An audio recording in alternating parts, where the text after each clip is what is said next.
சரி, டாபிக் உள்ள போறதுக்கு முன்னாடி ஃபர்ஸ்ட் நான் ஒரு சீன் சொல்றேன், ஒரு பிக்சர் சொல்றேன், அதை இமேஜின் பண்ணுங்க. சரி, நம்ம எல்லாருக்குமே லடாக் பகுதி எப்படி இருக்குன்னு தெரியும்ல, மலை பிரதேசம் தானே, நிறைய ஸ்லோப்ஸ் இருக்கும்ல. அந்த மாதிரி ஸ்லோப்ஸ் இருக்கிற ஒரு பகுதியில் ஒரு மாடு மேய்க்கிறவர், ஜெரிங்னு வச்சுக்கலாம், அவர் பேரு ஒரு சாமானிய ஒரு பர்சன், யாக்ஸ் சொல்லுவாங்களே, மலை மாடுன்னு சொல்லுவாங்களே, மலை மாடை மேய்க்கிறார். சரி, நம்ம என்ன பண்றோம்னா இன்னைக்கு ஃப்ரண்ட் பேஜ்ல வந்த நியூஸ் தான் பார்க்க போறோம். பட் அந்த நியூஸோட ஐடியாவை நீங்க புரிஞ்சுக்கிறதுக்கு ஃபர்ஸ்ட் நான் என்ன பண்றேன்னா ஒரு சீன் சொல்றேன். அந்த சீனை நீங்க விஷுவலைஸ் பண்ணுங்க. உங்க மைண்டுக்குள்ள அந்த பிக்சர் வந்துட்டாலே ஆட்டோமேட்டிக்கா உங்களால அந்த நியூஸோட கோர் ஐடியாவை சிம்பிளா புரிஞ்சுக்க முடியும். ஓகேல?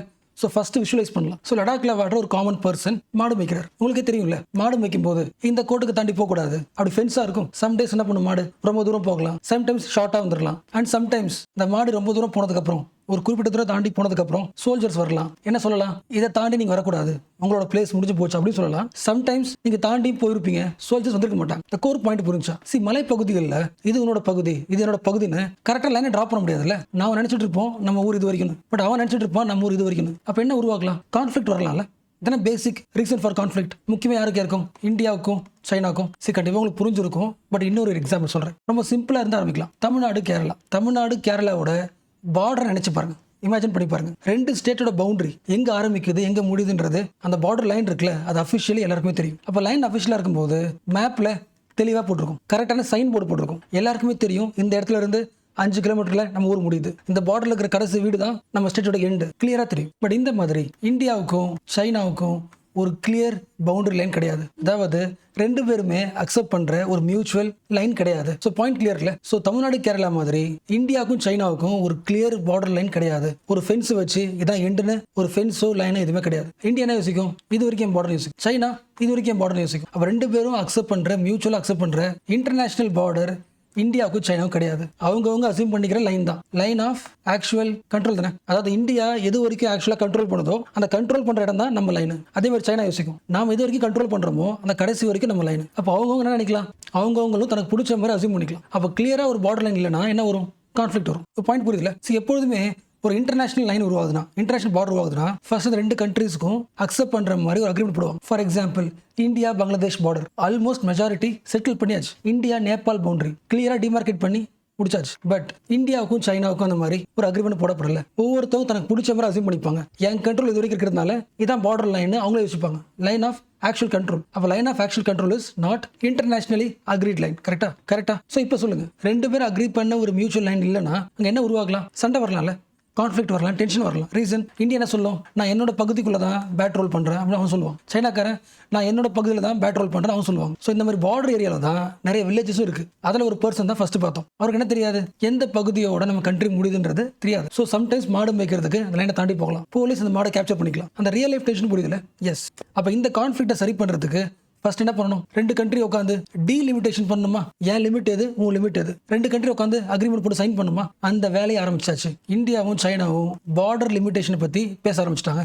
ரொம்ப காலம் பேசிட்டு இருக்காங்க. இது வரைக்கும் பார்டர் பத்தி மட்டும் 25 டைம்ஸ் ரெண்டு கண்ட்ரியோட அபிஷியல்ஸ் பேசிட்டாங்க. ஸோ இப்போ இந்த நியூஸோட ஹெட்டிங் புரியுதான்னு பாருங்க. India China push for border delimitation. இந்தியாவோட national security advisor Ajit Doval, சைனாவோட ஃபாரின் மினிஸ்டர் வாங் ஐ, இந்த ரெண்டு பர்சன்ஸும் சேர்ந்து பார்டர் லிமிட்டேஷனை பேசிட்டு இருக்காங்க. அந்த பேச்சுவார்த்தையில இப்ப நடக்கிறது 25th round of talk. And இந்த ரவுண்ட்ஸ் பத்தி பேசும்போது ரெண்டு பேரும் பேசுறாங்க. ஓகே, இவங்களுக்கு கூட ஒரு எக்ஸ்ட்ரா டேர்ம் வரும், ஸ்பெஷல் ரெப்ரசன்டேட்டிவ் டாக்ஸ்னு வரும். அடிக்கடி இந்த வார்த்தை பார்க்கலாம் பேப்பர்ல. ரொம்ப சிம்பிளா சொல்லணும்னா, ஒரு சென்சிட்டிவ் இஷ்யூவை ஹேண்டில் பண்ணணும்னா அந்த இஷ்யூக்குன்னு தனியா ஒரு ஸ்பெஷல் ஆஃபீஸர்ஸ் போடுவாங்க. ஸோ ரெண்டு கண்ட்ரியோட ஸ்பெஷல் ஆஃபீஸர்ஸும் இந்த பார்டர் சென்சிட்டிவ் இஷ்யூ பத்தி பேசுறதுக்கு இது வரைக்கும் 25 டைம்ஸ் பண்ணிருக்காங்க. 25 ரவுண்ட்ஸ் ஆஃப் மீட்டிங்கை பேசியிருக்காங்க. ஸோ இந்த மீட்டிங்கோட முடிவுல ரெண்டு கண்ட்ரி நடுவில் கோஆபரேஷனை அதிகமாக்கணும், ரெண்டு கண்ட்ரியோட பார்டர்ல ஸ்டெபிலிட்டியை மெயின்டைன் பண்ணணும், பார்டர் ஏரியாஸ்ல பீஸை உருவாக்கணும்னு ரெண்டு கண்ட்ரி பேசியிருக்காங்க. இது முக்கியமான பாயிண்டா கேட்டா முக்கியமான பாயிண்ட். What is reason? 2020 இருந்து இந்தியாவுக்கும் சைனாவுக்கும் ஒரு ஸ்டாண்ட் ஆஃப் மாதிரி ஒரு பயங்கரமான கிளாஷ் நடந்துச்சு பார்டர்ல. 2020க்கு அப்புறம்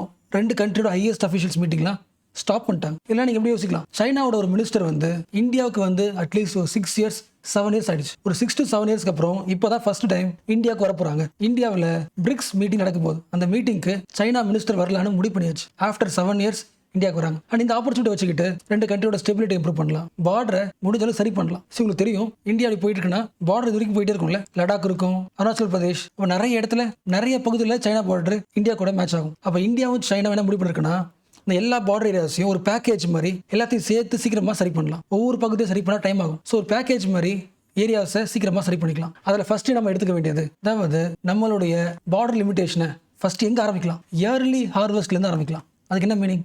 எந்த இடத்துலலாம் 2 பேருக்கு பிரச்சனை ரொம்ப கம்மியாக இருக்கும், எந்த இடத்துலலாம் பேச்சுவார்த்தை ஈஸியாக முடிஞ்சிடும், இயர்லியராக பேசி தீர்த்துக்க முடியும், அந்த பகுதி ஃபர்ஸ்ட் ஒரு பேக்கேஜ் மாதிரி பேசி சீக்கிரம் முடிச்சுக்கலாம். இயர்லி ஹார்வெஸ்ட்னா புரியல. ஒரு மாங்காய் மரம், நிறைய மாம்பழம் இருக்கு, சில மாம்பழம் பழுத்து போச்சு, இன்னும் சில மாம்பழம் பழுக்கல. இப்போ இன்னும் சில மாம்பழம் பழுக்கிற வரைக்கும் வெயிட் பண்ண மாட்டாங்க. எதெல்லாம் பழுத்துருச்சோ என்ன பண்ணிக்கலாம், அதை ஃபர்ஸ்ட் எடுத்துக்கலாம். Early harvest. அந்த மாதிரி இந்தியா சைனா பார்டர்ல எந்த ஏரியாஸ்லாம் சீக்கிரம் ஹார்வெஸ்ட் பண்ண முடியுமோ, சீக்கிரம் செட் பண்ண முடியுமோ அதை ஃபர்ஸ்ட் பண்ணிக்கலாம். அப்போ 2 கண்ட்ரியோட ஆக்ஷனையும் ஐடியா புரிஞ்சுக்க முடியுதுல. 2 பேர் என்ன பண்ண ட்ரை பண்றாங்க, நார்மல்ஸியை உருவாக்குறான்னு சொல்லலாமா? 2020 இருந்து பயங்கரமான இஷ்யூ, யாரும் பேசிக்கவே இல்லை. இப்போ பார்டரை செட்டில் பண்ணலாம் யோசிக்கிறாங்கன்னா என்ன உருவாக்குறாங்க, நார்மல் சிச்சுவேஷன் ட்ரை பண்றாங்க. விச் மீன்ஸ் இந்தியா சைனா ஒரு பாசிட்டிவ் டைரக்ஷன் நோக்கி போகுது. Positive direction. இது 2 கண்ட்ரியுமே சொல்றாங்க. சைனா ஒத்துக்குது, India China should move towards positive direction. அதுக்கு இந்த பேக்கேஜ் சொல்யூஷன் யூஸ்ஃபுல்லா இருக்கும். பாயிண்ட் புரிச்சுல 3 கீவேர்டு. அந்த கிளாஷுக்கு முன்னாடி எப்படி இருந்தோமோ நார்மல்சி பொசிஷனுக்கு போயிடலாம், நார்மல் ஆயிடலாம். அப்போ இதுக்கப்புறம் நம்ம டைரக்ஷன் இருக்கணும், பாசிட்டிவா இருக்கணும் 2 கண்ட்ரிஸும். அதுக்கு என்ன பண்ணலாம், பேக்கேஜ் பேஸ் சொல்யூஷன் ஆரம்பிக்கலாம். ஸோ கிளியர் இல்லை? ஸோ இது எல்லாம் தான் basic idea of this news article. So இப்போதைக்கு நம்ம மைண்டில் வச்சுக்க வேண்டியது டேக் அவே, ஒரு 7 வருஷத்துக்கு அப்புறம் சைனாவோட பிரசிடென்ட் ஜி ஜின்பிங் இந்தியாவுக்கு வராரு பிரிக்ஸ் மீட்டிங்காக. So this is the positive move, positive direction. And also it is global significance. So September 12, 13 அந்த டைமில் டெல்லியில் மீட்டிங், பிரிக்ஸ் மீட்டிங். அண்ட் இந்த 2026 இந்த பிரிக்ஸோட சேர்பர்சன் 5 இயர்ஸ்க்கு அப்புறம் இந்தியாவுக்கு சேர்பர்சன் கிடைக்குது. So 18th BRICS summit, New Delhi, September month, China president Xi coming to India.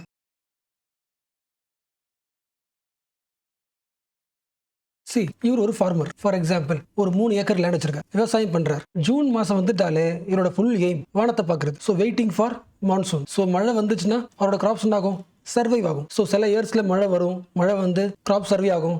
சில இயர்ஸ்ல மழை வராது. ஸோ மழை வரலன்னா என்ன ஆகும், லேண்ட் ட்ரை ஆயிடுமா? லேண்ட் ட்ரை ஆயிடுச்சுன்னா விரிசல் விட்டுரும், சாயில் ஃபர்டிலிட்டி போயிடும். ஸோ கிராப்ஸ் செத்து போயிடும். அப்போ யார் வருவா, கவர்மெண்ட் வந்து ரிலீஃப் கொடுக்கும், காம்பன்சேஷன் கொடுக்கும். இதான சைக்கிளே. ஒரு வருஷம் மழை பெஞ்சு கிராப் சர்வே ஆகும், இன்னொரு வருஷம் மழை வராது, கவர்மெண்ட் அதுக்கு ரியாக்ட் பண்ணி ஏதாவது காசு கொடுக்கும், ரிலீஃப் கொடுக்கும். So what is the point, அந்த மழை வராத டைம்ல ட்ராட் உருவாகுது இல்ல, அது ஒரு சைக்கிள் மாதிரி எப்பயாச்சும் வரும், ஃபார்மரோட லைஃபை டிஸ்டர்ப் பண்ணும். பட் இப்போ சிச்சுவேஷன் மாறிடுச்சு. இந்தியாவோட என்விரான்மெண்ட் மினிஸ்டர் ஒரு பாயிண்ட் சொல்றாரு, ட்ராட் என்பது அதாவது மான்சூன் ஃபெயிலியர் ஆகுதுல்ல, அது வந்து இனிமே ஒரு அக்கேஷனல் ஈவெண்ட் கிடையாது. ஒரு தடவை வரும், ஒரு தடவை வராமல் சொல்றோம்ல, it is not occasional event. நம்ம கண்ட்ரியோட டெவலப்மெண்ட்டை சேலஞ்ச் பண்ற ஒரு முக்கியமான டேர்மாக மாறிடுச்சு. ஐடியா புரிஞ்சா? எல்லாருக்கும் தெரிஞ்ச ஐடியா தான், பட் அகைன் சொல்றேன். சில வருஷத்துக்கு முன்னாடிலாம் இந்த ட்ராட் இயர் இருக்குல்ல, மழை வராத வருஷம், ஒரு வருஷம் மழை வராமல் இருக்கலாம், பட் அடுத்த 2 வருஷம் 3 வருஷம் 4 வருஷம் மழை பெய்யும். அப்போ அந்த ஒரு வருஷத்துல லேண்டு காஞ்சு போய் அன்ஃபர்டிலாக மாறுறதுக்குள்ளேயே அடுத்த வருஷம் மழை வந்து அந்த லேண்டை சேஃப்கார்ட் பண்ணிடும். ஸோ ஒரு வருஷம் மழை வரலனாலும் கூட அடுத்த வருஷம் அந்த லேண்டு அந்த தண்ணி எடுத்துக்கிட்டு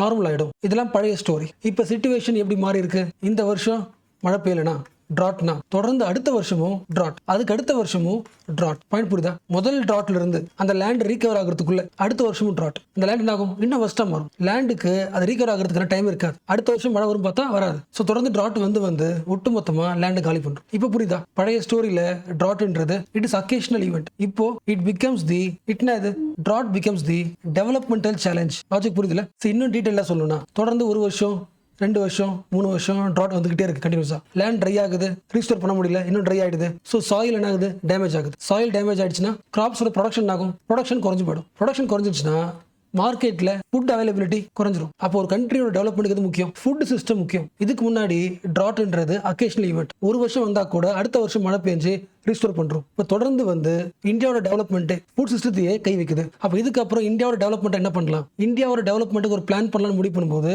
ட்ராட்டை கன்சிடர் பண்ணி அதுக்கும் சேர்த்து பிளான் பண்ணணும். ஏன்னா இந்தியாவோட எக்கனாமியை டிஸ்டர்ப் பண்ணுது, அண்ட் ஆல்சோ இந்தியாவோட பயோடைவர்சிட்டி டிஸ்டர்ப் பண்ணுது. உங்களுக்கு தெரியும் இல்லை, நிறைய பிளான்ஸ் இருந்துச்சுன்னா, நிறைய கிராப்ஸ் இருந்துச்சுன்னா அதை சுற்றி என்ன உருவாகும், இன்செக்ட்ஸ், பேர்ட்ஸ் எல்லாம் வரும்ல. கிராப்ஸ் இல்லைன்னா அந்த பயோடைவர்சிட்டி அழிஞ்சு போயிடும்ல. Yes. So what is the simple point, drought is not the occasional event, it disturbs the India's economic stability. யார் பேசுறா, இந்தியாவோட என்விரான்மெண்டல் மினிஸ்டர். மங்கோலியாவில் ஒரு மீட்டிங் நடக்குது, ஒரு கான்ஃபரன்ஸ் நடக்குது. அந்த கான்ஃபரன்ஸ்ல நிறைய பார்ட்டிஸ் கலந்துக்கிறாங்க. நிறைய பார்ட்டிஸ்னா 197 countries, scientist, experts, financial institutions எல்லாரும் கலந்துக்கிறாங்க. இந்த கான்ஃபரன்ஸ் ஆஃப் மீட்டிங்கை கூட்டுறது யார், UNCCD. ஸோ இந்த டேர்மை இன்னும் கொஞ்சம் நேரம் கழிச்சு பார்க்கலாம். பட் கண்டெக்ஸ்ட் புரிஞ்சிச்சுல, மங்கோலியாவில் என்விரான்மெண்ட் சம்மந்தப்பட்ட ஒரு மீட்டிங் நடக்குது. அந்த மீட்டிங்ல பேசுகிற பாயிண்ட்ஸ் இதெல்லாம். அதாவது ட்ராட் என்பது it is not the weather problem, it is one country's economic stability problem, developmental problem. எப்படி ஒரு கண்ட்ரி பாவர்ட்டிக்கு பிளான் பண்ணுதோ, எக்கனாமிக் க்ரோத்துக்கு பிளான் பண்ணுதோ வருஷம், அதே மாதிரி ட்ராட்டுக்காகவும் பிளான் பண்ண வைக்கணும். அதாவது ட்ராட் வரதுக்கு முன்னாடியே அது சரி பண்றதுக்கான ஒரு ஆக்ஷன் பிளான் ரெடியாக்கணும் ஒரு கண்ட்ரிக்கு. ரீசன் இதெல்லாம் பார்த்தோம். இதுக்கு முன்னாடி வரைக்கும் ட்ராட்ன்றது it is the natural disaster. Disaster எப்போனா ஒரு தடவை வரும். Drought is the natural disaster. இது பழைய idea. Now drought is the structural condition. ஒரு கண்ட்ரியோட ஸ்ட்ரக்சருக்குள்ள எப்படி பாவர்ட்டி அன்எம்ப்ளாய்மெண்ட் இருக்கோ அதே மாதிரி ஸ்ட்ரக்சருக்குள்ள ட்ராட் வந்துருச்சு. So drought needs the continuous planning. So இனிமே ட்ராட்டுக்கு ஒரு கண்டினியூஸ் பிளானிங் பண்ணணும். இப்போ அடுத்த point, what is continuous planning? First முக்கியமானது, இது வரைக்கும் என்ன பண்ணிட்டு இருந்தோம்? ரியாக்டிவ் ரிலீஃப் பண்ணிட்டு இருந்தோமா? ட்ராட் வரும், வந்ததுக்கு அப்புறம் ரியாக்ட் பண்ணுவோம், அதை சரி பண்றதுக்கு ரிலீஃப் பண்ணுவோம். So reactive relief. இந்த பாலிசில இருந்து ரியாக்டிவ்ல இருந்து ப்ரோஆக்டிவ் பாலிசிக்கு மாறணும். What is proactive? வர்றதுக்கு முன்னாடி ரெடியா இருக்கணும். ஒரு விவசாயிக்கு ஃபர்ஸ்ட் பார்த்தோம்ல, அந்த ஃபார்மருக்கு இந்த வருஷம் மழை வரப்போறது கிடையாது, ட்ராட் தான் முன்னாடியே சொல்லிடணும். இயர்லி வார்னிங் கொடுக்கணும். இந்த ப்ரோஆக்டிவ்க்கு ரொம்ப அவசியமானது என்னது? டெக்னாலஜில நம்ம கிட்ட சேட்டலைட் இருக்கு. இப்போ இருக்கிற சேட்டலைட் வச்சுக்கிட்டு ஒட்டுமொத்த இந்தியாவிலையும் எல்லா லேண்ட்லயுமே சென்ஸ் பண்ண முடியும். லேண்ட் எப்படி இருக்கு, எவ்வளவு ட்ரையா இருக்கு, மழை வருமா வராதா. ஸோ அப்போ டெக்னாலஜி யூஸ் பண்ணி முன்னாடி தெரிஞ்சதுனால, முன்கூட்டியே இந்த வருஷம் ட்ராட் வரப்போது தெரிஞ்சதுனால ட்ராட்டை கொஞ்சம் இந்த ஃபார்முலால மேனேஜ் பண்ண முடியும், வித்ஸ்டாண்ட் பண்ண முடியும், ரெசிலியன்ஸா இருக்க முடியும். Technology paste resilience, this is proactive. So முன்கூட்டியே கம்யூனிட்டியை அட்வான்ஸா ப்ரிப்பேர் பண்ணி வைக்க முடியும். ஸோ அப்போ அந்த ஃபுல் கிரைசிஸ்ல இருந்து ப்ரிவென்ட் பண்ண முடியும். ஸோ இது ஃபர்ஸ்ட் பாயிண்ட். ஸோ ட்ராட்டோட பாலிசி ப்ரோஆக்டிவா டெக்னாலஜி பேஸ்ட் ரெசிலியன்ஸா இருக்கணும். டெக்னாலஜி பேஸ்ட் ரெசிலியன்ஸா இருக்கணும். இது ஃபர்ஸ்ட் பாயிண்ட். இதில் யார் சொல்றா? அந்த என்விரான்மெண்ட் மீட்டிங்ல மங்கோலியாவில் நம்ம மினிஸ்டர் சொல்றாரு. செகண்ட் பாயிண்ட், ஒரு லேண்டை காப்பாற்றணும்னா, அதாவது இந்த லேண்டோட ஃபர்டிலிட்டி காப்பாற்றணும்னா தண்ணி முக்கியம் இல்லை. ஒரு லேண்ட்ல எப்போதும் தண்ணி இருக்கணும்னா கிரவுண்ட் வாட்டர் ஸ்ட்ராங்கா இருக்கணும்ல. ஒரு கிரவுண்ட் வாட்டர் ஸ்ட்ராங்கா இருக்கணும்னா எங்கேயோ இருக்கிற ஃபாரஸ்ட் முக்கியம். லாஜிக் புரியுதா? இப்போ இருக்கிற சிச்சுவேஷன்ல லேண்ட்ல கிரவுண்ட் வாட்டர் கம்மியா இருக்கு. இதுக்கு ஏற்ற மாதிரியே ஃபாரஸ்ட் டெவலப்மெண்ட் கம்மியா இருந்துச்சுன்னா, ஃபாரஸ்ட் இல்லைன்னா ஆகும், ஃபாரஸ்டோட growth கம்மியாச்சுன்னா ஆகும், மழை பெய்யும் போது அந்த மழை என்ன பண்ணும்? ஃபாஸ்டா வரும். ஃபாஸ்டா பிளைனுக்கு வந்து சாயில எரோட் பண்றோம். அதுவே ஃபாரஸ்ட் இருந்துச்சுன்னா அந்த மழையோட ஃபாஸ்ட்னஸை ஸ்லோ பண்ணும், அப்சர்வ் பண்ணிக்கும், ஷாக் அப்சர்வரா இருக்கும். அப்போ லேண்ட்ல தண்ணி வந்து நிற்கும், லேண்ட் அப்சர்வ் பண்ணி கிரவுண்ட் வாட்டர் ஸ்ட்ராங் பண்ணிக்கும். So restore the forest. So forest அதிகமாக டெவலப் பண்ண கிரவுண்ட் வாட்டர் டேபிள் அதிகமாகும். ஸோ பாயிண்ட் புரியுதுல? அப்போ எல்லாமே எதை பத்தி பேசுறாங்க? ஒரு ஃபார்மரோட livelihood depends upon the land. Land depends upon the water. Water இல்லைன்னா இந்த லேண்ட் ட்ரை ஆகி சாயிலாம் காஞ்சு போய் அன்ப்ரொடக்டிவாக மாறி லேண்டு டெசர்ட்டாக மாறிடும். அப்போ ட்ராட் வந்து லேண்ட் ட்ரையாக மாறி யூஸ் பண்ண முடியாத மாதிரி, ப்ரொடக்டிவிட்டியாக இல்லாத மாதிரி டெசர்ட்டாக மாறுதுல்ல. இந்த ப்ராசஸ்க்கு பேர் என்ன? டெசர்டிஃபிகேஷன். அப்போ டெசர்டிஃபிகேஷனை கவுண்டர் பண்ணணும்னா ஃபர்ஸ்ட் முக்கியமான ஸ்டெப் ரீஸ்டோர் தி ஃபாரஸ்ட். அதுக்கு முன்னாடி பார்த்த point technology based early warning system. இந்த வருஷம் மழை வராதுன்னு முடிவு பண்ணிட்டா நம்ம மைண்ட் என்ன தோணும்? ஓகே, மழை வராது, லேண்டு ட்ரை ஆக போகுது, டெசர்ட் பண்ணி வரப்போகுது, அப்போ ஆல்டர்னேட்டிவா வேற வாட்டர் சோர்ஸை பயன்படுத்திக்கலாம். அப்போ டெசர்டிஃபிகேஷன் சரி பண்றதுக்கு, டெசர்டிஃபிகேஷன் நடக்காம பாத்துக்கிறதுக்கு டெக்னாலஜி பேஸ்ட் இயர்லி வார்னிங் முக்கியம், ப்ரோ ஆக்ஷன் முக்கியம், ஃபாரஸ்ட் ரிகவரி முக்கியம், ஃபாரஸ்ட் ரீஸ்டோரேஷன் முக்கியம். ஸோ இது எல்லாமே இப்போ பேசின எல்லா பாயிண்ட்டுமே எந்த மீட்டிங்ல பேசுறாங்க? UNCCD, United nation convention for combating the desertification. Desertification வராம தடுக்கிறதுக்கான ஒரு மீட்டிங். எத்தனாவது meeting? 17th conference of parties. இந்த 17வது கான்ஃபரன்ஸ்ல எல்லா பார்ட்டிஸும் வந்திருக்காங்க. 197 countries, experts, scientist, financial institution எல்லாரும் வந்திருக்காங்க. இந்த 17th கான்ஃபரன்ஸ் எங்க நடக்குது? மங்கோலியாவில் உலான் பாட்டர். அண்ட் இன்னொரு பாயிண்ட், இந்த UNCCD மீட்டிங் இருக்குல்ல, கான்ஃபரன்ஸ் ஆஃப் பார்ட்டிஸ் மீட்டிங் 2 வருஷத்துக்கு ஒரு மீட்டிங் நடக்கும். 2 வருஷத்துக்கு ஒரு தடவை, பைனியல். அண்ட் இந்த ஈவெண்ட், இந்த கான்ஃபரன்ஸ் மங்கோலியாவில் நடக்கிறதுக்கு ஒரு இம்பார்ட்டன்ட் பாயிண்ட் இருக்கு. மங்கோலியாவில் ஆல்ரெடி 77% லேண்ட் காட் டீக்ரேடட். பார்த்தோம்ல, லேண்டால ரீஸ்டோர் பண்ண முடியல, ட்ராட்டை தாங்கிக்க முடியல, லேண்ட் குவாலிட்டி வீக் ஆகிட்டே இருக்கு, டீக்ரேட் ஆயிடுச்சு. 77% of land in Mongolia got degraded. And Mongolia பத்தி பேசினதால இது ஆட் பண்ணிடுறேன், இது எக்ஸ்ட்ரா பாயிண்ட் தான் ஆட் பண்ணிடுறேன். 2026 UN international year of range land and pastoralist. What is range land? இந்த ஓப்பன் லேண்ட் சொல்லுவாங்களே, grass land, pasture, grass land, pasture, semi arid area, அந்த ஓப்பன் லேண்டை ரேஞ்ச் லேண்ட் சொல்லுவாங்க. அப்போ அந்த ஓப்பன் லேண்ட் என்ன நடக்காது? விவசாயம் பண்ண மாட்டாங்க, கிரேசிங் நடக்கும், கிராப்ஸ் போட மாட்டாங்க, அனிமல்ஸ் வந்து கிரேஸ் ஆகும், கேட்டில், ஷீப்பு, கோட்டு அது வந்து மேயும். அப்போ கேட்டில், ஷீப்பு, கோட்டு இவங்களை மேய்க்கிறாங்களே, அவங்க தான் pastoralist. So pastoralist mostly move to range land. அங்கே தான் கிராஸும் இருக்கும், வாட்டர் இருக்கும். எதுக்கு? ஷீப்புக்கு, கேமல்ஸுக்கு, யாக்ஸுக்கு. இந்த பாயிண்ட் ஏன் பார்க்குறோம்? Mongolia is the range land and pastoral country, which means much of its population depends upon the grazing, herding. So கிளியர்ல? இப்போ இந்த ஹெட்டிங் படிங்களா. Minister seeks fundamental shift in fight against the drought. UNCCD கான்ஃபரன்ஸ்ல to combat the desertification, அந்த கான்ஃபரன்ஸ்ல மங்கோலியாவில் பேசியிருக்காரு. So almost எல்லா முக்கியமான கீவேர்ட்ஸும் முடிச்சாச்சு. பட் ஒரே ஒரு குட்டி பேசிக்ஸ் மட்டும் விஷயம் பண்ணிடலாம். எப்பெல்லாம் என்ரான் படிக்கிறோமோ, என்ரான் படிக்கும்போது எல்லாருக்கும் நான் ஒரு இயர் என்னது? 1992. What is the reason? Earth சமிட்டா எங்க நடக்குது? ரியோலியா. ஏர்த்தை பாதுகாக்கணும். ஏர்த்தை பாதுகாக்கணும்னா 3 விஷயத்தை பார்க்கணும். 1, கிளைமேட்டை பார்த்துக்கணும், கிளைமேட் சேஞ்ச் ஆகாம பார்த்துக்கணும். 1. 2வது உயிரினங்கள், பயோடைவர்சிட்டியை பார்த்துக்கணும். 3வது அந்த பயோடைவர்சிட்டி வர்றதுக்கு லேண்டு முக்கியம், லேண்டை பார்த்துக்கணும். ஃபார் எக்ஸாம்பிள், லேண்டு டெசர்டிஃபிகேஷன் ஆக பார்த்துக்கணும். ஸோ இந்த எர்த் சமிட்ல இந்த 3 விஷயத்தை பற்றி பேசுறாங்க. கிளைமேட்டை பார்த்துக்கணும், பயோடைவர்சிட்டி பார்த்துக்கணும், லேண்டை பார்த்துக்கணும். இந்த ஒவ்வொன்றையும் பார்த்துக்கிறதுக்கு ஒவ்வொரு ஹெட் இருக்கு, ஒவ்வொரு கன்வென்ஷன் இருக்கு. ஃபார் எக்ஸாம்பிள், கிளைமேட் சேஞ்சை பார்த்துக்கிறதுக்கு UNFCC, கரெக்டா? United nation framework convention on climate change, பயோடைவர்சிட்டிக்கு கன்வென்ஷன் ஆன் பயாலஜிக்கல் டைவர்சிட்டி, லேண்டை பார்த்துக்கிறதுக்கு united nation convention on combating desertification. So climate சேஞ்சை பார்த்துக்கிறது UNFCCC, பயோடைவர்சிட்டி CBD, land degradation desertification UNCCD. இது ரொம்ப கிளியர் பேசிக்ஸ்ல. எஸ் இந்த மூணு பார்க்க ஒரே மாதிரி இருந்தாலும் ஒரே ஒரு குட்டி டிஃபரன்ஸ் இருக்கு. இந்த மூணுல இப்போ பார்க்குறோம்ல UNCCD பார்க்குறோம்ல land, this is binding agreement. ஒவ்வொரு கண்ட்ரியும் லேண்டை எப்படி மேனேஜ் பண்ண போறோம் அதை பத்தி சொல்லணும், அதை பைண்டிங். அது லேண்டை பத்தி பேசினதால இந்த ஃபேக்ட் சொல்லிடுறேன். அந்த 3 மீட்டிங்ல UNCCD முக்கியம். இந்த உலகத்தோட லேண்ட்ல 40% லேண்ட் ஆல்ரெடி டீக்ரேட் ஆனது இன்னும் கொஞ்சம் டெசர்ட்டா மாறிடும்.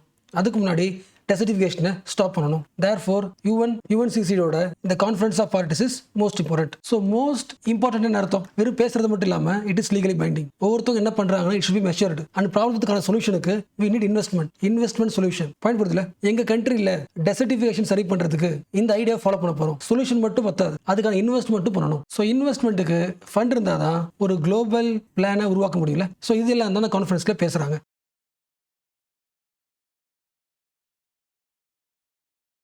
இவர் ஒரு லாயருங்க, 11 வருஷமா லாயருக்கு பிராக்டிஸ் பண்ணிட்டு இருக்காரு. இவருக்கு ஒரு ஆசை, ஃபியூச்சர்ல நான் ஒரு ஜட்ஜ் ஆகணும் ஆசை இருக்கு. அண்ட் இன்னொரு பாயிண்ட் சொல்லிடுறேன், இந்த லாயர் இருக்காருல இவரோட ஃபேமிலி பேக்ரவுண்ட் ரொம்ப சிம்பிள் மிடில் கிளாஸ் பேக்ரவுண்ட். அதாவது இவரோட அப்பாவோ இவரோட அங்கிளோ யாருமே இது வரைக்கும் ஜுடிஷியரில் ஒர்க் பண்ணது கிடையாது. இவர் தான் ஃபர்ஸ்ட் டைம் ஜுடிஷியல் ஒர்க் பண்றாரு. 11 இயர்ஸா பிராக்டிஸ் பண்றாரு. ஜட்ஜ் ஆகணும் ஒரு ஆசை இருக்கு. ஸோ இவர் என்ன பண்றாருன்னா இந்தியாவில் ஜட்ஜ் ஆகிறதுக்கு என்ன பண்ணணும் அதை பத்தி தெரிஞ்சுக்கிறார். அப்படி தேடும்போது அதுக்குன்னு அப்ளிகேஷன் ஃபார்ம்லாம் கிடையாது.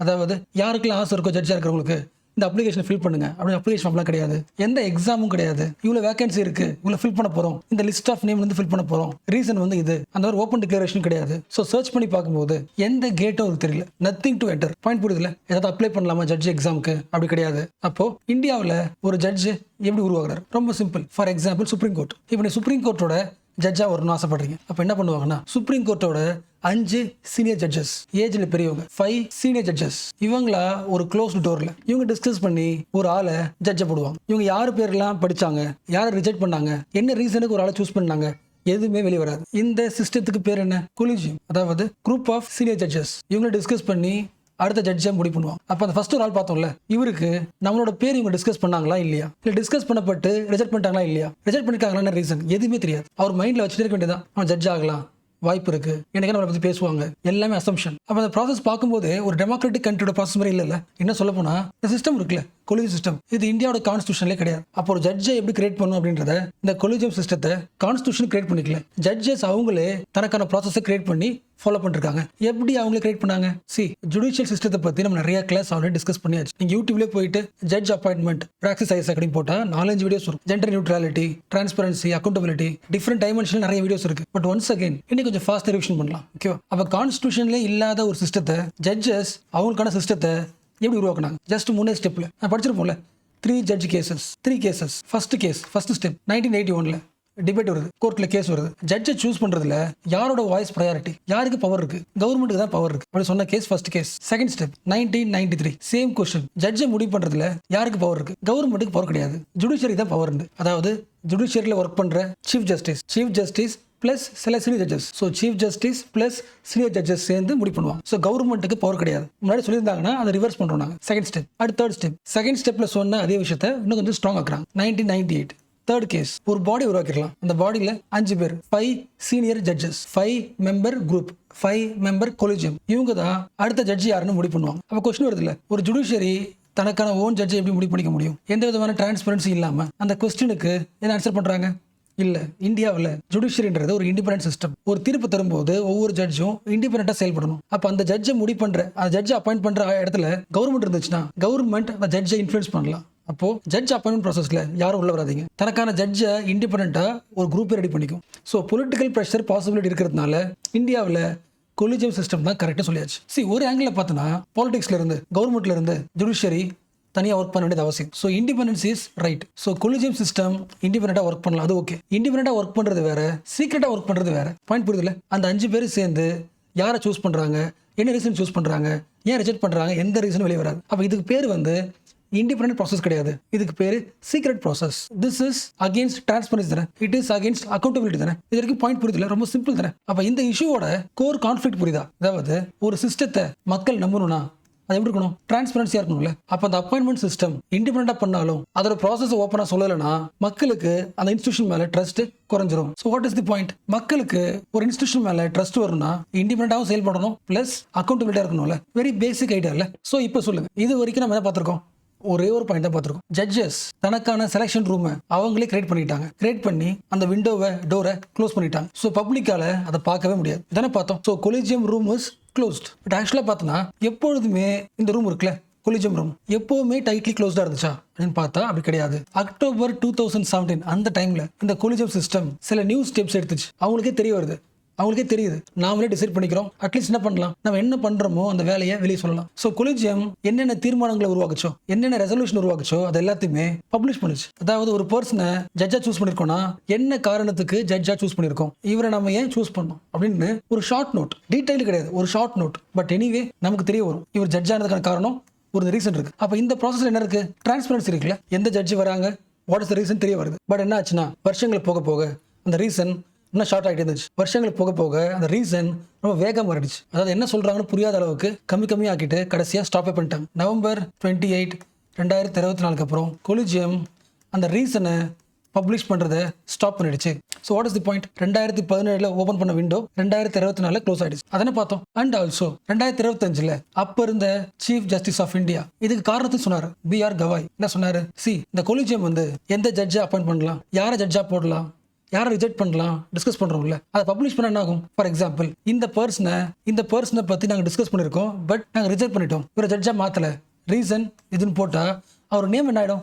ஸ்பாயில் ஆகும்ல. ஸோ ரீசனை பப்ளிஷ் பண்ணா அந்த பர்சனோட ப்ராஸ்பெக்ட் ஹாமா மாறலாம்ல. ஸோ ஓரளவுக்கு இந்த பாயிண்ட் ஆஃப் வியூ வேற தெரிஞ்சாலும் என்ன பண்ணலாம், யாரை ரிஜெக்ட் பண்ணமோ ரிஜெக்ட் பண்ண ரீசன் சொல்ல தேவையில்ல, கரெக்டா. பட் யாரை சூஸ் பண்ணமோ அவங்களே சூஸ் பண்ணோம் அந்த ரீசன் சொல்லலாம்ல, கரெக்டா. நான் ஃபர்ஸ்ட் ஒரு ஆள் பார்த்தோம்ல, 11 இயர்ஸா ப்ராக்டிஸ் பண்றாரு, ஜட்ஜ் ஆகணும் ஆசைப்படுறாரு சொன்னோம்ல, அவருக்கு என்ன ஆகும்? இது ஒரு ஸ்டெப்பா தெரியும்ல. பாயிண்ட் புரியுதா? ரிஜெக்ட் பண்ணதுக்கு ரீசன் சொல்ல தேவையில்ல, பட் ஏன் சூஸ் பண்ணோம் அந்த ரீசனை சொல்லுங்க. அந்த ரீசன் சொல்லிட்டா ஃபர்ஸ்ட் ஒரு லாயர் பார்த்தோம்ல, 11 இயர்ஸா ப்ராக்டிஸ் பண்ண லாயர், அவருக்கு ஒரு ஹோப் வரும்ல. ஓகே, இந்த பர்சனை சூஸ் பண்ணிருக்காங்க ஜட்ஜா, அதுக்கு ரீசன் இதை போட்டிருக்காங்க, அப்ப இந்த மாதிரி நம்ம ஒர்க் பண்ணா நாமளும் ஃபியூச்சர்ல ஜட்ஜா மாறலாம். ஒரு ஹோப் தானே, பாயிண்ட் லாஜிக் தானே. ஒரு ஞாபகம் இருக்குல்ல, ஃபர்ஸ்ட் எப்படி ஆரம்பிச்சோம்? அந்த லாயருக்கு ஜட்ஜா மாறணும் ஆசை இருக்கு, ஸோ தேடி போறாரு, ஜட்ஜ் ஆகிறதுக்கான எலிஜிபிலிட்டி பார்க்குறாரு. அப்படி பார்க்கும்போது கொலிஜியம் இந்த பர்சனை ஜட்ஜா மாத்திருக்கு, அதுக்கு ரீசன் இதெல்லாம் போட்டிருந்தா என்ன பண்ணலாம்?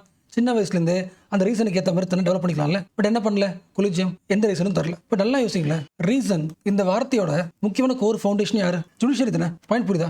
ஒரு கோர்ட்டு ஒரு கேஸ் நடத்தும் போது, ஒரு கேஸ் நடத்தி தீர்ப்பு தரும்போது, ஜட்ஜ்மெண்ட் தரும்போது அது எப்படி இருக்கணும்? ரீசன்ட் ஜட்ஜ்மெண்ட்ல இந்த காரணங்களுக்காக நான் இந்த முடிவு எடுக்கிறேன், இவங்க சைட்ல இந்த பாயிண்ட்ஸுக்கு எந்த வேலிட் ரீசன் இல்லாதனால அவங்களோட பாயிண்ட் ஆஃப் வியூ ரிஜெக்ட் பண்றேன். அப்போ கோர்ட்னாலே எந்த விஷயம் பண்ணாலும் ரீசன் பேஸ் தான் பண்ணுவாங்க. இந்த ரீசன்னால இந்த முடிவை, இந்த ஜட்ஜ்மெண்ட்டை நான் தரேன். ஸோ கோர்ட்டு எந்த வேலை பண்ணாலும் என்ன பண்ணும்? ரீசன் கொடுக்கும். படத்துலேயே பார்த்துருப்போம்ல, ஜட்ஜ் தீர்ப்பு தருவார், காரணம் சொல்லுவார், அது ஒரு பெரிய ரிப்போர்ட் எழுதுவார், ஜட்ஜ்மெண்ட் எழுதுவார், ஜட்ஜ்மெண்ட் முழுக்க ரீசன்ஸ் தான் இருக்கும். ரீசனிங் பத்தி பேசினதுனால இதுக்கு ரிலேட்டபிளா ஒரு ஜட்ஜ்மெண்ட் பார்க்கலாம். கண்டிப்பா நீங்க தெரிஞ்சுக்க வேண்டியது முக்கியம் நினைக்கிறேன். ஷார்ட்டா சொல்லிடுறேன்.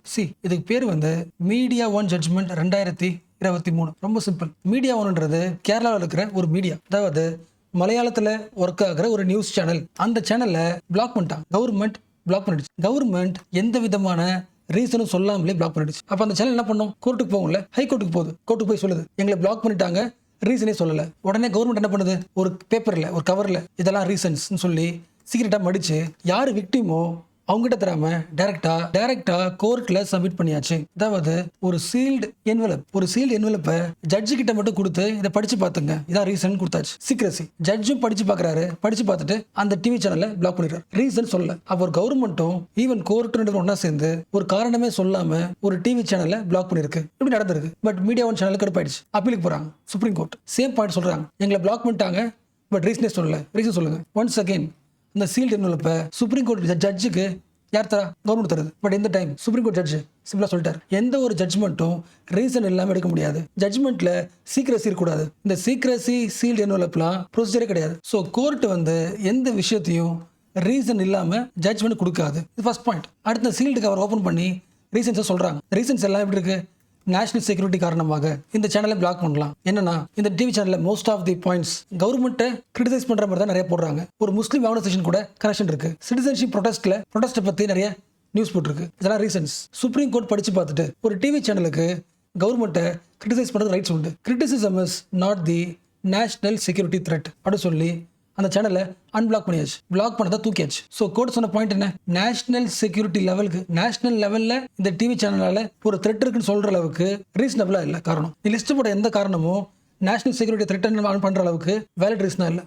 ஸோ ரீசன் இல்லாதனால அந்த பேன் என்ன பண்ணுறோம், இந்த டிவி பேனை ரிமூவ் பண்ணியாச்சு. இது கூடவே இந்த சீல்டு கவர் மெத்தட் இருக்குல்ல, this is against the transparency, it is against the accountable system. யார் சொன்னது, கோர்ட் சொன்ன பாயிண்ட் ஆஃப் வியூ. பட் அதே கோர்ட் கொலிஜியம் மெத்தட்ல ஜட்ஜ் அப்பாயிண்ட் பண்றது எப்படி இருக்கு, சீல்டு கவர் தானே. யாரை சூஸ் பண்றாங்க, யாரை பத்தி டிஸ்கஸ் பண்றாங்க, எது வெளியே வராது. ஒருத்தர் அப்பாயிண்ட் பண்ணிருக்காங்கன்னா அதுக்கு என்ன காரணம், அது வெளியே வராது. டிஃபரன்ஸ் புரியல. சுப்ரீம் கோர்ட் கவர்மெண்ட் ஒரு விஷயத்தை சீக்கிரஸியா பண்ணும்போது அது தப்புன்னு சொன்ன ஜட்ஜு ஜுடிஷியரி, அந்த கோர்ட் என்ன பண்ணுது, தன்னோட வேலைக்கு சில விஷயத்தை சீக்கிரஸியா பண்ணுது. அவ கவர்மெண்ட்டுக்கு வேற ஸ்டாண்டர்டு, ஜுடிஷியரிக்கு வேற ஸ்டாண்டர்ட். அப்படி இருக்கும்போது ஜுடிஷியரியை பீப்பிள் ட்ரஸ்ட் பண்ணுவாங்களாம். இப்போ அடுத்த லெவலில் யோசிங்களேன். என்னதான் கொலிஜியம் சிஸ்டம் அந்த 5 பேரும் சேர்ந்து ரொம்ப நேர்மையா ஒரு ஆளை சூஸ் பண்ணாலும் அந்த ஜட்ஜி மேல மக்களுக்கு ட்ரஸ்ட் வருமா, வராதுல. என்ன ரீசன், இவரை ஏன் சூஸ் பண்ணாங்க ரீசன் தரலனா, ஒருவேளை அந்த 5 ஜட்ஜுக்கு பிடிச்ச ஒரு ஆளை போட்டுக்கலாம்ல, ஃபேவரட்டிசம், அதையும் அனலைஸ் பண்ணுவோம்ல. பாயிண்ட் புரியுதுல. ஒரு இன்ஸ்டிடியூஷன் டிரான்ஸ்பரன்சியா இல்லாம க்ளோஸ்டா இருக்கும்போது அந்த இடத்துல உண்மையாவே எல்லாம் கரெக்டா இருக்கா இல்ல ஃபேவரட்டிசம் இருக்கான்னு ஒரு டவுட் வரும்ல, அந்த டவுட்டை பேஸ் பண்ணி பார்க்கலாம். ஸோ எல்லா ஹை கோர்ட்டையும் ரிசர்ச் பண்ணி பார்க்கும்போது 3 ஜட்ஜில் ஒரு judge they are uncle judge. Meaning புரிஞ்சா, அதாவது ஒரு கொலிஜியம் சிஸ்டம் ஒரு 3 ஜட்ஜி அப்பாயிண்ட் பண்ணுதுன்னா அந்த 3 ஜட்ஜில் ஒரு ஜட்ஜோட ஃபேமிலி பார்த்தா அவங்க அப்பாவோ அவங்க மாமாவோ இல்ல தாத்தாவோ ஜட்ஜா இருந்திருக்காங்க. இந்த ஐடியாவுக்கு பேரு அங்கிள் ஜட்ஜ். 3 ஜட்ஜில் ஒரு ஜட்ஜ் எப்படி இருக்காரு, அங்கிள் ஜட்ஜா இருக்காங்க. அதாவது அவங்க ஃபேமிலியில ஒருத்தவங்க ஆல்ரெடி ஜட்ஜா இருக்காங்க. அப்ப ஜட்ஜா ஃபார்ம் ஆகிறதுக்கு குவாலிஃபிகேஷன் மெரிட் ஒன்று plus lineage is also a factor. இது ஒரு பாயிண்ட். இன்னொரு ஃபேக்ட், 2018 அலகாபாத் ஹைகோர்ட்டுக்கு யார் ஜட்ஜா போடலாம்னு சொல்லிட்டு ஒரு லிஸ்ட் ரிலீஸ் பண்ணாங்க. அதுல 33 நேம்ஸ் இருந்துச்சு. அந்த 33ல அவுட் ஆஃப் 33ல 11 கேண்டிடேட் அவங்க ஃபேமிலிக்குள்ள ஆல்ரெடி ஜட்ஜ் இருக்காங்க. இது ஹைகோர்ட் 2025. சுப்ரீம் கோர்ட்ல ஒரு 33 ஜட்ஜ் இருக்காங்கன்னு வச்சுக்கலாம். சுப்ரீம் கோர்ட்ல ஒரு 33 ஜட்ஜ் இருக்காங்கன்னா அதுல 10 ஜட்ஜ், அந்த 10 கேண்டிடேட் அவங்க ஃபேமிலியில ஜட்ஜ் இருக்காங்க. கிட்டத்தட்ட 30%. அப்போ ஒரு லாயர் வந்து ஜட்ஜா மாறுறாருன்னா ஜட்ஜா மாறின லிஸ்ட்ல 30% ஜட்ஜுக்கு அவங்க ஃபேமிலியில இன்னொரு ஜட்ஜ் இருக்காங்க. ஓகேல. அப்ப சிச்சுவேஷன் பார்க்கும்போது ஃபேவரட்டிசம் இருக்குல்ல, அப்ப என்ன பண்ணியாகணும், கண்டிப்பா டிரான்ஸ்பரன்சியா ஒவ்வொரு ஜட்ஜும் ஏன் அப்பாயிண்ட் பண்ணாங்க ரீசன் சொல்லணும்ல. அண்ட் இன்னொரு முக்கியமான பாயிண்ட், சுப்ரீம் கோர்ட் டேட்டா பார்த்தோம்ல, ஒரு 33ல 10 ஜட்ஜஸ் ஆல்ரெடி ஃபேமிலியில ஜட்ஜ்லாம் பார்த்தோம்ல. இந்த டேட்டா வெளியே வந்ததுக்கு அப்புறம் ஒரு முடிவு பண்ணாங்க, கொலிஜியம்ல இருக்கிற ஒரு ஜட்ஜ் யாராவது ஒருத்தனோட பேரை ரெக்கமெண்ட் பண்ணும்போது, அடுத்த ஜட்ஜை ரெக்கமெண்ட் பண்ணும்போது தன்னுடைய ஃபேமிலி மெம்பர்ஸை ரெக்கமெண்ட் பண்ணக்கூடாது. லாஜிக் புரிஞ்சுல. கொலிஜியம்ல இருக்கிற சீனியர் ஜட்ஜஸ் ஒவ்வொரு ஜட்ஜஸும் நேம் சொல்லுவாங்களே, அந்த நேம்ஸ் வந்து கண்டிப்பா அவங்க ஃபேமிலி ரிலேட்டிவ்ஸ் நேம்ஸ் இருக்கக்கூடாது அப்படின்னு பேசினாங்க. பட் பிராக்டிஸ்க்கு வரல. ஸோ இப்போ சொல்லுங்களேன், இது வரைக்கும் பார்த்த வரைக்கும் நாளைக்கே வந்து ஒரு கொலிஜியம் இப்போ பார்த்த வரைக்கும் பார்த்தனா, இப்போ என்னென்ன படிச்சோமோ அதை கம்பேர் பண்ணி பார்த்தனா, நாளைக்கே ஒரு கொலிஜியம் இந்த பர்சனை ஜட்ஜா அப்பாயிண்ட் பண்ணா மைண்டுக்கு என்ன தோணும், இவரை பார்த்தா நமக்கு என்ன தோணும், இவரை அப்பாயிண்ட் பண்ணதுக்கான ரீசன் என்ன, மெரிட்டா இருக்கலாமா இல்ல ஃபேமிலி கனெக்ஷனா இருக்கலாமா. இதுவா இந்த டவுட் இருக்கும்ல. ஃபேமிலி கனெக்ஷனுக்கும் பாசிபிள் இருக்கு, மெரிட்டுக்கு பாசிபிள் இருக்கு. ரீசன், எந்த கிரைட்டீரியா, எந்த கம்பேரிசன், பப்ளிக் டாக்குமெண்ட் எதுவுமே பப்ளிஷ் பண்ணல. இப்போ யோசிங்களா, இது வரைக்கும் பார்த்த எல்லா பாயிண்ட்ஸ் மைண்ட்ல வச்சுக்கிட்டு யோசிங்க. 2 பர்சன், இவருக்கு கவர்மெண்ட் எக்ஸாம் பாஸ் பண்ணணும் ஒரு இன்ட்ரெஸ்ட் இருக்கு, இவருக்கு ஜட்ஜ் ஆகணும்னு ஒரு இன்ட்ரெஸ்ட் இருக்கு. இந்த பர்சனுக்கு அந்த கவர்மெண்ட் எக்ஸாம் பாஸ் பண்றதுக்கு என்ன சிலபஸ், எப்போ நோட்டிஃபிகேஷன், என்ன ஸ்டெப்ஸ், என்ன ப்ராசஸ் ஃபுல்லாவே டீடைல்டா தெரிஞ்சிடும். பட் இவருக்கு ஜட்ஜ் ஆகிறதுக்கு என்ன ஸ்டெப்ஸ் எதுவுமே தெரியாது. அப்ப அந்த 2 பேரோட லைஃப் பார்க்கும்போது ஈக்குவாலிட்டி இருக்கா, அவங்களோட எம்ப்ளாய்மெண்ட் அவங்களோட பேஷன் தெரிய போகும்போது 2 பேருக்குமே ஆப்பர்ச்சுனிட்டி ஒரே மாதிரி இருக்கா. ஒருத்தவங்களுக்கு டிரான்ஸ்பரன்சி இருக்கு, இன்னொரு பர்சனுக்கு டிரான்ஸ்பரன்சி இல்லை. அப்போ ஆர்டிகல் 14 வயலேட் சொல்லலாமா. அப்போ collegium system article 14 article 16 violate பண்ணுது, ரைட் ஈக்குவாலிட்டி வயலேட் பண்ணுது. எல்லாருக்கும் ஈக்குவல் ஆப்பர்ச்சுனிட்டி தர சொல்றாங்களே, பட் ஒரு லாயருக்கு ஈக்குவல் ஆப்பர்ச்சுனிட்டி தரது கிடையாது. ஈவன் ஒரு கவர்மெண்ட் ஜாப்ல போற கிளர்க் வேலை, அந்த கிளர்க் போஸ்ட் கூட டிரான்ஸ்பரன்சி இருக்கு, குவாலிஃபிகேஷன் இருக்கு, எக்ஸாம்ஸ் இருக்கு, அக்கௌண்டபிலிட்டி இருக்கு. பட் ஜட்ஜ் ஆக போற ஒரு பெரிய பொசிஷனுக்கு டிரான்ஸ்பரன்சி இல்லை. அப்போ ஈக்குவல் ஆப்பர்ச்சுனிட்டி வயலேட் செய்யப்படுது இல்லை. அண்ட் இன்ஃபேக்ட் உங்களுக்கு தெரியும்ல, right to information act RTI உங்களுக்கு தெரியும்ல, இந்தியாவோட சுப்ரீம் கோர்ட்டோட highest judge chief justice of India. அந்த சீஃப் ஜஸ்டிஸ் ஆஃப் இந்தியாவோட ஆஃபீஸ்ல என்ன நடக்குது அது RTI வழியா டிரான்ஸ்பரன்சி வாங்கிட முடியும். CJ ஆஃபீஸ் கூட RTI அப்ளை பண்ண முடியும்.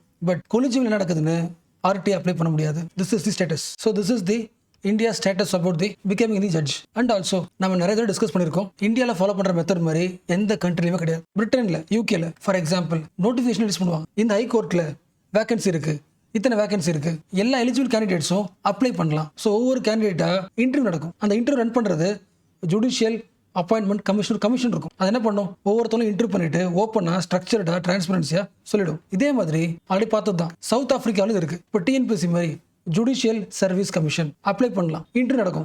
அந்த இன்டர்வியூ டெலிவிஷனில் டெலிகாஸ்ட் பண்ணுவாங்க. கண்டிப்பாக எல்லா சிஸ்டத்துக்குள்ளேயும் ஒரு ப்ராப்ளம் இருக்கலாம். பட் என்ன கிடையாது, சீக்ரஸி கிடையாது. நான் பார்த்த எல்லா கண்ட்ரீஸ்லையும் என்ன இருக்கு, ஓப்பன்னஸ் இருக்கு. ஒரு கண்ட்ரியில் டெமோக்ரஸி ஸ்ட்ராங்காக இருக்கணும்னா ஓப்பன்னஸ் இஸ் இம்பார்ட்டன்ட். ஓப்பன்னஸ் ஏன் முக்கியம்?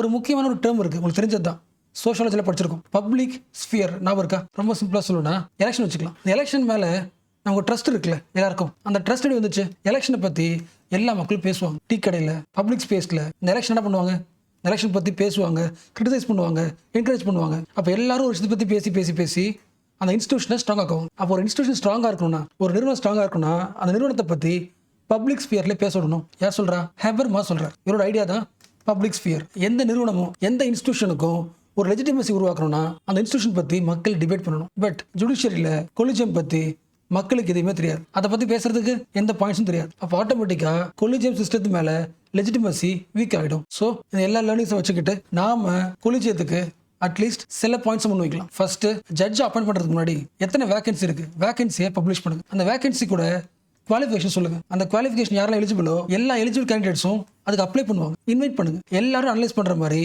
ஒரு அப்ஜெக்டிவ் கிரைட்டீரியாவை டிசைட் பண்ணுங்க. அந்த கிரைட்டீரியா வச்சுக்கிட்டு ஒவ்வொரு கேண்டிடேட்டையும் அனலைஸ் பண்ணி முடிவு பண்ணுங்க. பாயிண்ட் புரியுது இல்ல? அதாவது ஜட்ஜ் ஆகிறதுக்கு குவாலிஃபை என்ன தேவை, எத்தனை வருஷம் எக்ஸ்பீரியன்ஸ் தேவை, ப்ரொஃபஷனல் ரெக்கார்ட் எப்படி இருக்கணும், இது எல்லாமே முன்னாடி சொல்லிடணும். அடுத்து அனலைஸ் பண்ணதுக்கு அப்புறம் ஒரு ஆளை சூஸ் பண்றோம்னா what is the reason to appoint them? இந்த கேண்டிடேட் ஏன் சூஸ் பண்ணீங்க, இவர் ஏன் சூஸ் பண்ணல, ரெண்டுத்துக்கும் ரீசனை ஓப்பனா சொல்லுங்க. கரெக்ட்ல? இதெல்லாம் பேசிக் ஐடியாஸ்ல, இதெல்லாம் பேசிக்காக ஃபாலோ பண்ணால. ஸோ கொலிஜியம் என்ன பண்ணக்கூடாது, இல்லை நீங்கள் எங்களுக்கு பாயிண்ட்ஸ் சஜஸ்ட் பண்ணாதீங்க, ஏன்னா எங்களுக்கு இண்டிபெண்டன்ஸ் வேணும் ஃப்ரம் கவர்மெண்ட் அப்படின்னு ஆர்குமெண்ட் வைக்கிறாங்கன்னா that argument is wrong. This is not government versus judiciary. It is against the constitutional values. Constitutional values versus judiciary. Article 14 versus collegium. So collegium independent செயல்படலாம் but not in secrecy. So equality, fairness, reasoned decision making, இதெல்லாம் பேசிக்ஸ்ல.